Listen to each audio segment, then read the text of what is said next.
And I get on the bus. I get to the hotel, and I ask for a room, and I say, we've already sent you an email to say that I'm on my own, and I know it's only 11 o'clock in the morning, but I will be leaving at 6 o'clock to go to this event, this film event. And he says, I'm sorry, you can't go. If we give it to you, we'll have to give it. I said, please, please, we did send an email, and I'll be leaving at 6 o'clock in the morning. I'm sorry, if we did it for you, we'd have to do it for everybody else. I said, would it help if I told you I'm a travel writer? Oh, certainly, ma'am. Just wait there 2 minutes. I felt a little bit guilty, but I thought, you know, I am a travel writer. I mean, this is called Don't Take the Same Plane as Me. And my next book, Hi America, I've Arrived, is all about my antics in America. So, I mean, technically, I am a travel writer. So, anyway, I go up to the room. It's pretty dingy. I think, I'm going to just find the swimming pool. That's where I'm going to stay. I'm going to mind my own business, be no trouble to anybody. So I go down to ask where the swimming pool is. They direct me out of the hotel, down a side alley, past a derelict car park, and then I hit upon this very derelict pool. And when I got in the water, you could see the scrape lines where people had gone along with their nails trying to take some of it off. I thought, I'm not going to clean the pool for them, thank you very much. So here I am at the swimming pool. There's no spare sunbeds, parasols or anything. So I decided to go back up to the room for a while. Well, on my way up, suddenly there's a tray outside the door. Now, it's somebody else's breakfast tray that they finished with, and we have to understand that I wasn't stealing in that sense, okay? But sitting on that tray is the most enormous strawberry and 2 little miniature pots of jam. Now, when I was in Orlando, I thought, when I get to LA, I'm on my own, there's no way I'm going to go out for dinner, I don't know when I'm next going to eat, so I had bought a bowl of fruit salad, but it didn't have a strawberry in it, okay? As I went past, it was saying, take me. I'm promising you, it was screaming it. I tried to ignore it, but it was saying it, take me, take me. So I looked around, I knew the cleaners were in some of the other rooms, and I took the strawberry, and I took it into the room and put it in the refrigerator on the top of my bowl of fruit salad. So I thought, that's great, I'm going to have that later. The trouble was, having done that, my mind then went into automatic mode that it does, and I was thinking, now what if in a week's time I've got Ebola or some other unknown foreign disease, and then I'm in a room, in a hospital room, and they're decked from head to toe in chemical gear or whatever, and they're saying, where have you been? What have you been doing? What have you been eating? And I have to say, I stole a strawberry off a tray, and it was somebody else's tray, and I don't know who they were. Yeah, I just honestly, I really do. I went into that mode. So anyway, I took it, put it in there, and went back to the pool. Now, this was California, and it's a different type of heat. I stayed there for hours and hours, okay, having to go backwards and forwards through the lobby to go to the bathroom. But anyway, it got to the evening, I got ready to go out, and went down to the reception and asked for a taxi. And this man came along. I'm your taxi driver, my name is Vijan. So I said, okay, I said, I'd like to go to this hotel, I'm going to a special presentation thing. He says, okay. I said, I'm told it'll be about 10 minutes, because I'm worried, I don't want to be charged hundreds and hundreds, because I know nothing. He said, oh, no. I said, what do you mean, no? He said, ma'am, he says, this is LA, where it's bumper to bumper. He says, and it is going to take almost an hour. I'm thinking, heaven forbid, they'll serve my husband right, won't it, for putting me in a cheaper hotel by the airport? It's going to cost him a fortune. Well, that man made so much money out of me, he adopted me, I'm telling you. He said, I can see you're on your own and you're very nervous and everything. I will come and pick you up from here. I said, well, it's a cocktail evening and then there's the event all day tomorrow. Trust me, Mrs. Bennett, I come and I pick you up. And I said, fine. He said, I will have to be outside the hotel hiding in the bushes because all the taxis that are at the hotel, I cannot take their place in the... So I said, okay. Well, I went to this event, said hi. You know, they had a few little nice things to eat and a glass of wine, or 2, or was it 3? Anyway, I'm standing outside at 9 o'clock and suddenly I see him in the bushes. Mrs. Bennett, Mrs. Bennett. And I go like that to join him. when I fell down all the steps of the 5-star Hyatt. Oh, no. He comes and he cradles me in his arms. My knees are gashed and bleeding. And he's going, oh, Mrs. Bennett, I'm so sorry. And I'm going, I'm not drunk. I just can't see. Anyway, he says, we go back in hotel. And no, get me home, I say. So he gets me into the car and he drives me back. I'm feeling very sorry for myself. I just sneak up the stairs to go to bed. I think I'll have my fruit now. Go to take it out of the fridge. This is a true story. Sitting there is just the strawberry. I don't know what happened to it. I don't think the cockroaches in the room ate them.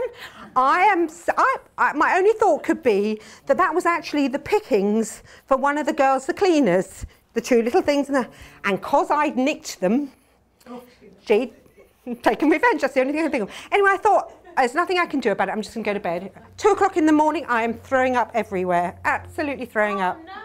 I have severe sunburn. Oh. I stagger to the bathroom. I'm absolutely, I can see my lips have now started, they're 10 sizes bigger than, I look like Mick Jagger, okay? Anyway, I can't sleep or anything. I'm patting myself down. And at 6 o'clock in the morning, I go down to get the taxi because he's promised me he's going to be there. And I think, shall I mention the fruit bowl? And I think, I'm feeling too ill. No, but I had now had my suitcase with me because I was now checking out. So I go to the, he says, Mrs. Bennett, I take you. So off I go with him. How are your legs? How are your knees? Let me see. I said, Vision, just get me in the car and get me there. Halfway there, he swerves into a garage and says, you are now my family, so get out of the back and come round the front. I'm thinking, who in their right, I did as I was told, but who in their right mind does that? He says, come on, I show you photos. I said, look, Vision, I meant to be, I show you photos of my family. Look, this is my daughter, isn't she? I arrived there, he lets me off. He says, oh, Mrs. Bennett, I cannot see you home. I have a family I go to, but I have adopted you now. And all the taxi drivers are standing there watching this going on. You know, it's not just one kid, it's 10 kisses on each side and a hug, how your knees. I go into the hotel, I have the suitcase with me, and I'm told it's on the lower level. So it has one of those awful things that you have, and I'm looking at it and I'm thinking, do I get on it first? Do I get my suitcase, my heavy suitcase? And I don't know what to do. And in the end, I sort of take a run for it, and then I almost topple over. So I then back, and then in the end, I think I'm like this, and then I think, well, okay, then let's put the suitcase on first. Well, the suitcase moved and went flying down the escalator, and I was like this, just holding on to the sides like this. I was actually being watched. I didn't know it. Okay. When I got to the bottom, this one from our group came up and he said, you're with the writers thing, aren't you? And I said, yes. He said, you know, you could have left it in the lobby. I said, but I'm not staying at this hotel. He said, it doesn't matter. You could have done that. So he said, would you like me to help you? I said, oh, please. Anyway, I get to the end of the day. Okay, and now I've had, there's an afternoon break for a number of hours, and then you go, and it's like Shark Tank. You have to go and stand in front of all these different movie directors, okay, and tell them about yourself, tell them about the book. Well, and they had also requested that you dressed formally. So I'd taken a suit. And before I left, I said to John, I've got a white shirt, but I need a new bra. He said, you're always in the lingerie department. I said, you don't understand. Since I've come to America, I go up a bra size every week. So we've gone and got one, okay? So here I am in the morning before I'd gone, trying to put it on. The sunburn's so bad that in the end, I only can put a sloppy T-shirt on, hold them up, okay? And so I go into the Shark Tank thing, with blistered lips looking like Mick Jagger, holding my bits up and going from one to another. And when I came out, my last thought that I randomly threw out was Goldie Hawn can play the part. And I came out and I realised something. I hadn't told one of them even the name of the book. Well, it was time to go home. It got to the evening. Vision wasn't there, but somebody had said to me, look, if you actually ask the hotel, you can go with their courtesy bus. And I thought, why didn't I know that? I've spent hundreds going backwards and forwards. So I wait outside and I make sure I'm hours early. I'm telling you, I'm out there with all the staff that help unload and everything. And there's a pop concert going on in the next hotel, so I'm dancing along with them and all the rest. Now, as the time gets later and later, I get reduced to a gibbering wreck. No one's come. I keep going in and asking, it'll be with you. And in the end, I'm thinking, I'm going to miss the plane home. Well, it never arrived. And in the end, the manager came out and he said, I'll go back in and find out. And he came back and I'm crying by now. He says, you're down as a no-shower. I said, I've been here for 2 hours. I said, I've done Zumba dancing with these people. I've done line dancing. And they said, yeah, it's true, she has been here for hours. Well, I was blubbing so much, that poor manager, I was crying down his lapel. Even though I wasn't staying at the hotel, he paid to get me off his property. He paid for my taxi back to the airport. Well, I get back to the airport and I'm really late now. And I'm putting my stuff on when suddenly that hand comes on me again. You have been randomly selected for further school.